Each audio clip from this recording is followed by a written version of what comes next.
It was summer 1997 when I moved to Evansville, Colorado. It was supposed to be a pit stop, a cheap place along my route, hopefully to make some money to take me the rest of the way to California. I had some friends living in San Francisco that I planned to crash with until getting on my feet, but even paying for 1/4 of an apartment in San Francisco cost way more money than I had to my name, which, after staying in hotels and eating out for several weeks, was almost zero. It was in Evansville that I met Tony Ridalgo. I saw his name on a flyer in the town's visitor center. Looking for a plumber's assistant. No experience needed. Competitive pay. Usually, competitive pay was code for we pay shit, but I decided to give it a shot anyway. I called him from a pay phone, thinking he wouldn't answer as it was late in the day. Hello. He asked in the gruff voice of someone who'd spent decades smoking. Hi, I'm calling about the job, I replied. He paused for a moment before saying, what's your name? Forrest. You local? No, I actually just got to town earlier today. Again, he paused. I wondered if he'd hung up, but could hear soft breathing on the other end. I don't have much plumbing experience, I said, thinking he was waiting for me to speak. But I'm a hard worker and a fast learner. You know how to hold a wrench. I told him I was good with tools, as I used to work in my dad's wood shop, which was mostly true, though he usually only had me hold things stable or sweep the shop. He was always scared to have me use the saws, saying he couldn't afford to have a doctor sew my finger back on if I sawed one off. He said I had all the experience I needed and introduced himself as Tony. We agreed to an in-person interview the next day. The interview was held at this small warehouse on the east side of town. The little Camry that my dad left me had trouble with those mountainous roads, whining and whirring every time it took a slope. It thankfully made it to the warehouse with little time to spare. Tony was waiting outside, smoking a cigarette when I arrived. He was a large man, at least 6'3", with a pot belly and thick glasses. He waved at me to follow him inside.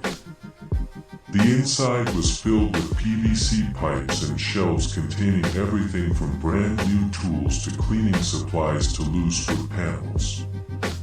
I would have thought he was running some sort of miscellaneous hardware store out of the place.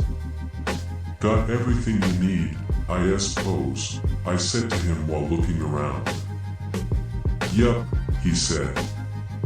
Just me here and ordering supplies takes a while, so I tend to hoard the stuff I need. He led me to an office in the back with dim lighting and a desk stained white with paint. You said your name is Forrest, right? He asked. Yes, sir, I replied. Forrest Aldez. Where are you from, Forrest? North Carolina. A small town called Louisville. Long way from home. Yeah, it was time for a change. He paused. Well, to tell you the truth, I just need someone I can trust. That's me, sir, I replied with a smile. He leaned back in his chair and nodded. We sat in silence for a moment, making me wonder if I was supposed to say something. Eventually, Tony leaned forward and met my eyes. Family? He asked. Got some cousins that I don't really talk to back home, I replied.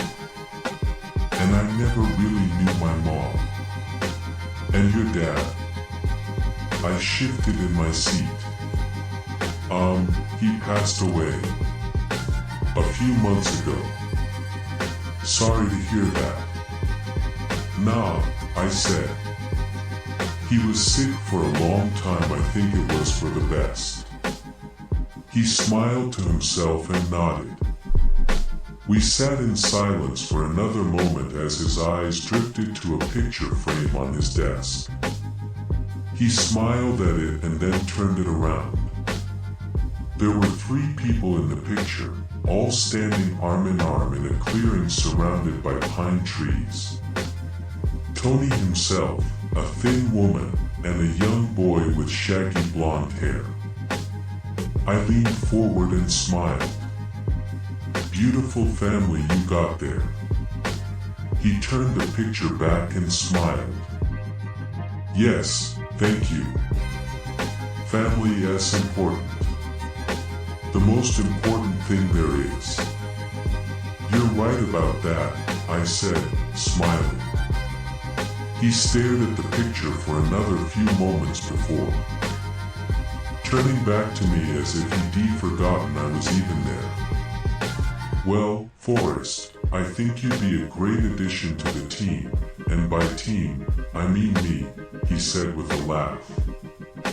He leaned over to shake my hand, and I shook it back. I was prepared to talk money, but before I could say anything, he told me the salary, which was less than I hoped, but more than I expected.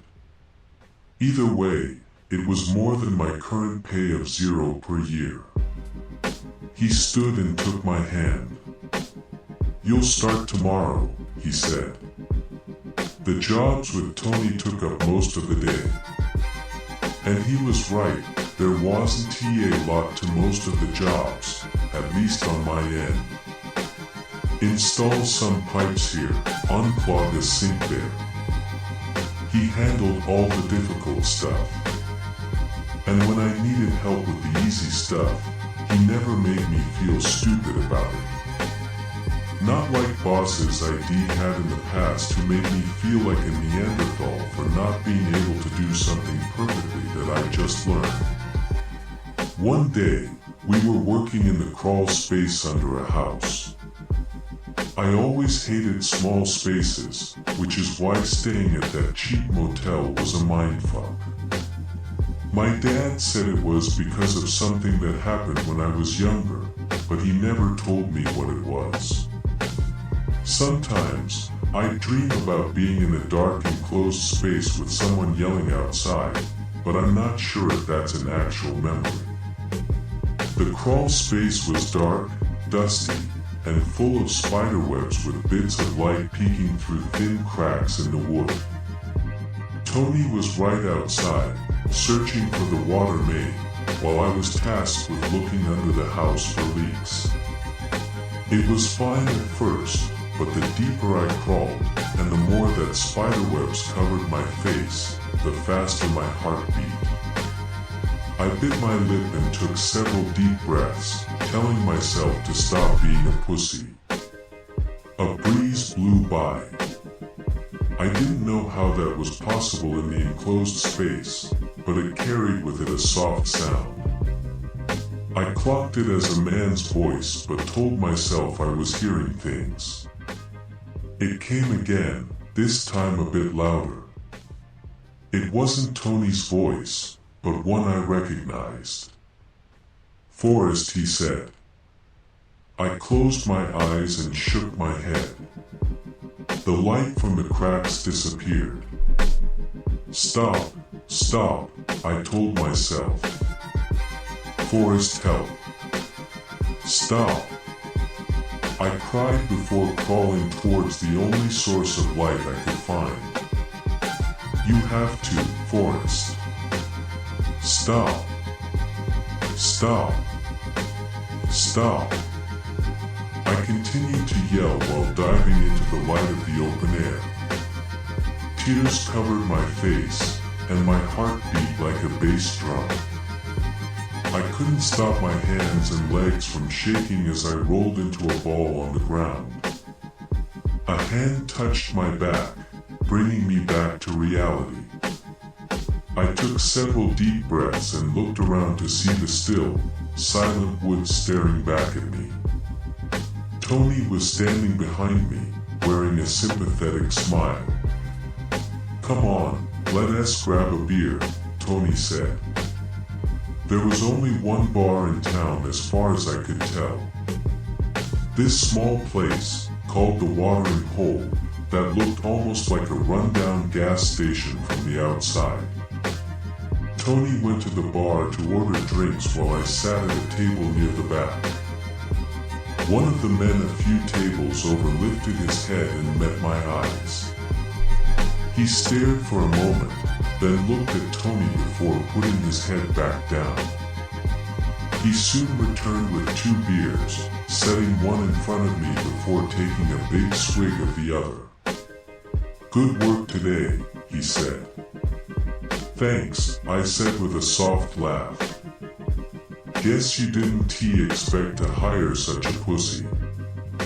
He sighed. "Nothing wrong with getting scared, son. Fear is evolutionary, as they say. Ingrained in us to tell us something is wrong." "Yeah," I said, thinking that fear was built in us to prevent us from getting eaten by saber-toothed tigers, not to make us about piss ourselves cause the lights went off. We sat in silence for another few minutes, working slowly on the beers. "I'm really sorry, Tony," I said. I don't know." He cocked his head at me, then turned to the bar. "2 shots of Jack," he called. He